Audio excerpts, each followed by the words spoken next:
seriously, when are big brands gonna get it? When are brands gonna get customer service starts with the person who's dealing with the customer? Last night, I had one of the worst experiences I've ever had when it comes to customer service and airlines. Jetstar, you were crapstar. Good morning and welcome to JTInTheRaw, show 118, where I chew the thin on business. And after 30 years, I got just a few thins to chew. Good morning, Eugene. Morning, Nikki. Morning, Susan. Morning, Deborah. Good morning, Tony. Great to have you all on board. I'm coming to you live from CrossFit Ignite here in Sydney. Had a workout this morning with a couple of the boys from the New South Wales Personal Trainers Roundtable. We're meeting today. We're catching up with the other guys and girls in about half an hour. So I just thought today, I just wanted to have a bit of a rant coming up about Jetstar, but not necessarily about them as a brand, but about my experience. A couple of shout outs. First up though, I've got a big shout out to the Hobart Aquatic Centre team. Spent a couple of days with them down there in Hobart the last couple of days, and we talked about customer experiences as a matter of fact. So last night was fresh in my mind about all the training, and we talked about how we don't want people to ever be sold a membership. We want them to buy the product, whether that's a swim product, whether that's a swimsuit. We don't want to be selling anything. It was a great couple of days. They're an amazingly energetic team, and I really appreciate the opportunity, Sam, to work with your team. So thanks for that. Also, a huge shout out to Sue B. Zimmerman. Sue B. Zimmerman is the Instagram expert. She's currently running on the Fitness Business Podcast Instagram page a Q&A in stories. It's quite amazing to watch. It's pretty cool to see what she's doing. Really impressed with it. I love the idea of a takeover an Instagram account. And if it's something you're thinking about doing in order to grow your Instagram following or even convert Instagram fans into Instagram customers, it doesn't make sense, Instagram fans into customers, then check out the Fitness Business Podcast Instagram stories today. She's doing an amazing job answering people's questions. You will love it. So thank you, Sue B, for doing that. It's a fantastic opportunity for us to have a worldwide expert on Instagram taking over our account. Of course, big shout out to Darren and the team here at CrossFit. Darren's my personal trainer and works my butt off. In fact, I've just seen him come online now. He's upstairs hiding in the office. So I really appreciate Darren allowing us to come in and train in your club today. So thanks, mate. And if you are anywhere in Sydney's eastern suburbs, you need to come and check out this place. It's not really CrossFit anymore. It's a performance club, but it's pretty cool. Hey, morning, Ileana. Congratulations on your dancing award the other day. That's awesome. That is just fantastic. Congratulations. Alan, how are you? Are you back from Lisbon? Hope you had an awesome time at the URSA European Congress. Give me a thumbs up if you had a great time, Alan. Good morning, Daniela, and morning, Maddie Frost. Maddie Frost, congratulations on your new job. Hope that's going great. All right. So what happened last night? Okay, here it goes. I've just got my carry-on bag, and I line up to get on the plane, and a lady calls me over and she says, I need to weigh your bag. Yep, no problems at all. Weighs my bag. It's 11 kilos. I'm like, okay, no worries. She goes, that'll be $60. I said, what? 60, what? $60? She goes, yeah, because your bag's too heavy and you need to pay to put your bag on the plane. Now, I get there's a policy. I understand there's a policy. I understand I didn't read the fine print. I get that. But the minute she told me it was $60, I was amazingly surprised. And if she had an ounce of emotional intelligence, she would have seen the look on my face of surprise. She would have just, was like, what? 60? Wait, huh? See, I don't fly Jetstar. I fly Qantas. And with Qantas, I don't have to pay for my bags. It's included. So I don't even think about any of those extra costs that you've got to have other than if I want to buy food on a plane, that's what I know I need to do. And so for me, this is a really interesting thing about customer service is that when a customer doesn't deal with your business on a regular basis, they don't know the fucking rules. I don't know the rules. I don't know the conditions. I assume that Jetstar is the same as Qantas, except I got to pay for food. That was my assumption. And yes, I know that's wrong, but I was assuming that. Morning, Katie. Great to have you on board. Looking forward to coming down to Bondi in a couple of weeks to work with you on the fitness show. So this is the challenge that we face in business, is when a customer is used to doing something over here and then they come to our business and that business is similar, we have similar expectations. So my rant, in fact, my rant is not about having to pay the $60. That's the policy. I get the policy. I don't have a problem with that. It's how they told me. It's how they told me. And it was a genuine mistake. So is there any flexibility around a policy in your business when a customer makes a genuine mistake, a genuine omission? Is there any flexibility in the policy? And let me tell you, Jetstar had no flexibility. Customer service was not at the top. What they had to do is get people in and get them on that freaking plane. Now, I understand that Jetstar has hundreds. It has thousands of staff. And let's say they've got 10,000 staff. 9,999 or 98 of them might be awesome and they represent the brand brilliantly. But the two ladies I dealt with last night were rude, they were abrupt, and they treated me like shit. Do I want to go back and fly Jetstar? Absolutely not. Absolutely not. And this becomes the key. It's not what we say to the customer, it is how we say it. It is not what we say to the customer, it is how we say it. I was genuinely surprised, as I say, at the policy. But I understood that was the policy. It was how it was explained to me. And when I said, but I'm a frequent flyer with Qantas, they went, it's a different company. We don't care what, they said, we don't care what Qantas have. They're sister companies or brother, sister or whatever it is. They're linked. They didn't care. I said, well, is there anything else I can do? No, there's nothing you can do. You've got to pay that $60 or your bag doesn't get on the plane. Well, I'm like, well, I need to get my bag home. It was the language that was used. It was the body language that was implied.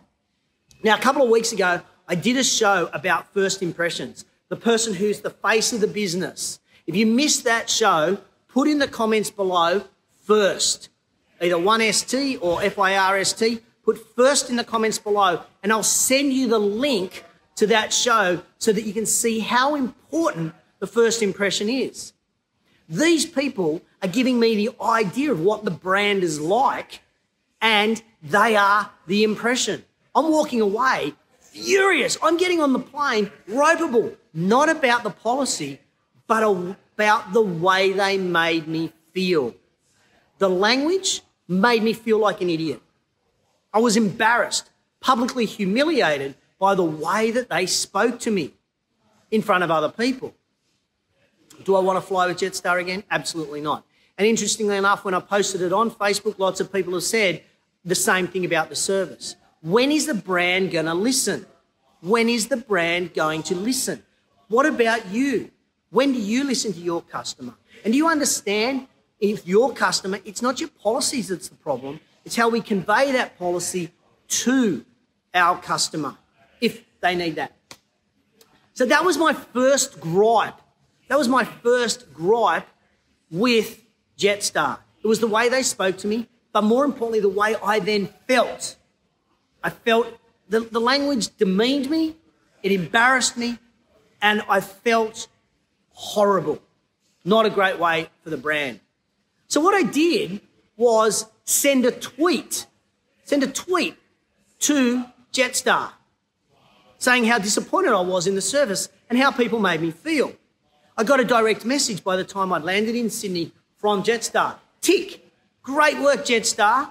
You replied to my feedback. That's awesome. But the reply was corporate bullshit. It was corporate gobbledygook. I quite clearly said in my complaint that I was not worried about the policy. But the first 2 paragraphs of their reply was about the policy with links to their website. I said, I'm not worried about the policy. I'm worried about how I was spoken to and how I felt. They missed the mark completely in their response. And then the last paragraph said something like, we take all feedback seriously. Thank you very much.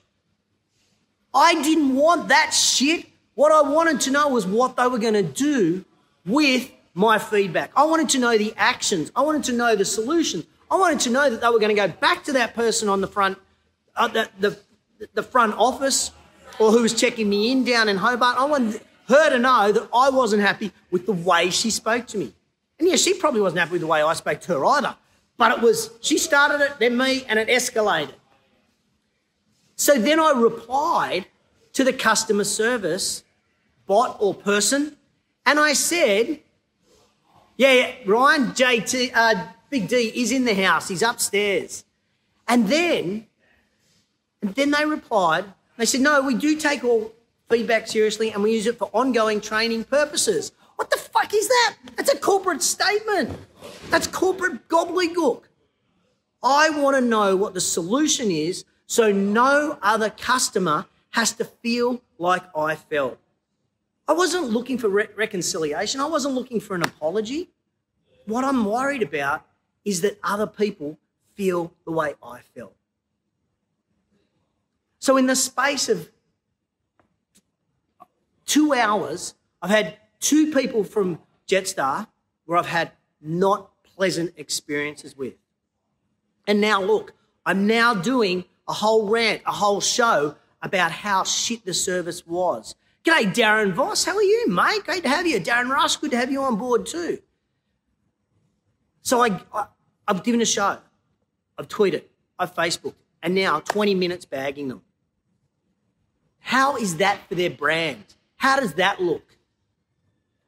In business, no matter the size of your business, you cannot afford not to understand that every customer is important to your business. Every customer is important to your business. You've got to treat them like a golden nugget. Thanks, Matty Overton. Yep, I've got to give it to them. We can't afford to lose customers. We can't afford to lose them. It's really important that we keep them and we treat them like gold nuggets. Jetstar, I hope you've learned. I hope you've learned. I hope you take this feedback. You might have 10,000 staff. You might have 9,000 that are awesome. But the person that gave me the feedback last night was shit, and the person that I met at the front counter was shit. Please, please get your shit together because you're losing customers to Virgin. You're losing them. That's my rant. What do you think? Give me a love heart if you understand where I'm coming from. Give me a love heart if you understand that the customer doesn't want to hear that corporate gobbledygook. Give me a love heart if you understand that you want the customer to really feel what you're talking about. So what I talked about with the Hobart team is this. P's. P-E-A-S. P's. So when we get a customer who's upset with us, we can use this acronym. P's. P. Please. Please accept our apologies. Now, if they'd said that to me, please accept our apologies, this is the policy. I probably would have been happier. Okay? Oh, JP, flying to Hobart tomorrow on Jetstar. Oh, mate, I hope you have a better experience than me. P is please. Please accept our apologies. E is empathy. I can understand why you feel that way, Justin. I can understand how this happens. A, accept responsibility or accept their perspective. And S, solution. Provide a solution, or if you don't know what that solution is, ask them what that solution they would like. So let me go through that again. And if you like this as I go through it, give me a love heart right now. Engage with me. Whether you're watching live or on replay, give me a love heart right now if you like this acronym P's. P, please accept my apologies. E, I understand why you feel that way. Accept responsibility. I understand why you feel that way. It is our policy. And I respect why you feel it. But the solution to this is P's. Please, empathy, accept, solution. Please, empathy, accept, solution. Please, empathy, accept, solution. P's. Do you like it? Love heart me up right now. Good morning, Chantel. Good morning, Keto. Good morning, Robin. Great to have you guys on board. That's the show. That's it. That's my rant. Only, I think, one F-bomb, maybe a couple of poos, but it wasn't too bad. The message is very clear. Oh, yes, P's and smile. Yes, Daniela, I love it. Smile at the same time as you're doing all those P's with good eye contact, and that helps you connect with the customer. I know it's basic, and I know it's simple, but I'm telling you what, Jetstar, you need P's, you need a lot of P's, and you need training. Give me a call. I'm happy to come and work with your team, all 10,000 of them, 5,000 of them, however many you need. Ladies and gents, that's JTInTheRaw, show 118. Hey, if you think anybody could benefit from this, if you think anybody you know needs to understand about P's, tag them in the comments below. Love you to tag them. Just put their name in, hit return. They'll get a little pop-up on their screen to watch this show. Would really appreciate you sharing the show. It's important to me that I get this message out. We want to look after every single customer that we have. So please share the show, whether you're watching live or on the replay. Tag P down there. Hey, Daz. Hey, Ryan Johnson says hello. Hello, mate. Ryan, Darren's just saying hello. He's doing a stretch. Come over and say hello to everybody. Wait till you see the guns on this guy. He's got the sleeveless shirt on. Here he is. This is the big guy. G'day, everyone. How you going? This is Darren. He owns the studio here, or the gym box. What do you call it these days? Mate, we call it a gym. And you're not really CrossFit anymore? Or you are? No, we never have been, I don't think. Ooh. Controversial. Controversial. I hope there's no CrossFitters watching. I think I was on earlier. I went around to get a coffee. And I think that the way you described it, saying it's performance gym, I like that. You like that? I'm going to use it. Can I use that? Yeah, you can use it. But yeah. Can I get 5% of your revenue, though? No. I like to refer to my facility the way my customers do, and they all call it a gym. So you call it a gym? I call it a gym so that I can speak their language. Yeah, that's a good point. That's great. Pretty flash shoes, by the way. Thank you. Tell me, or can you share with everybody what's your customer service philosophy when the customer comes in? I love that one about using the language that the customer uses. What about, any other sort of service levels that you have here? I think just making them feel special, having their, 1 hour that they're here in the gym as their best 1 hour of the day. I like that. That's a great philosophy. I think as trainers, we think we've got to, beat the life out of the client and give them a really good workout. But for the most part, I think that the thing that keeps them coming back is that they have a really good time, that they feel welcome, that, you're happy to see them. So clients, they mess up all the time. I know what he's talking about. And they get busy, they get sick, they fall off the wagon, they're off their program. And as trainers, that can be frustrating, but we got to not make that the client's fault or problem. So when they do manage to drag themselves back to you after a bit of a layoff, we've got to not give them a hard time, welcome them, make them feel special, make sure that it's an easy transition back into it. I think that's, over my many years of training people, that's one of the things that, I do much better now than I used to. He does. It's pretty good. It's a great gym. Now get out of here. It's my show. Hey, thanks a lot for tuning in to JTInTheRaw. Before we go, quote of the week. Quote of the week. I know you guys love it. I know you love this part of it. So here it is. It's not what you say, it's how you say it. It's not what you say, it's how you say it. It's not what you say, it's how you say it.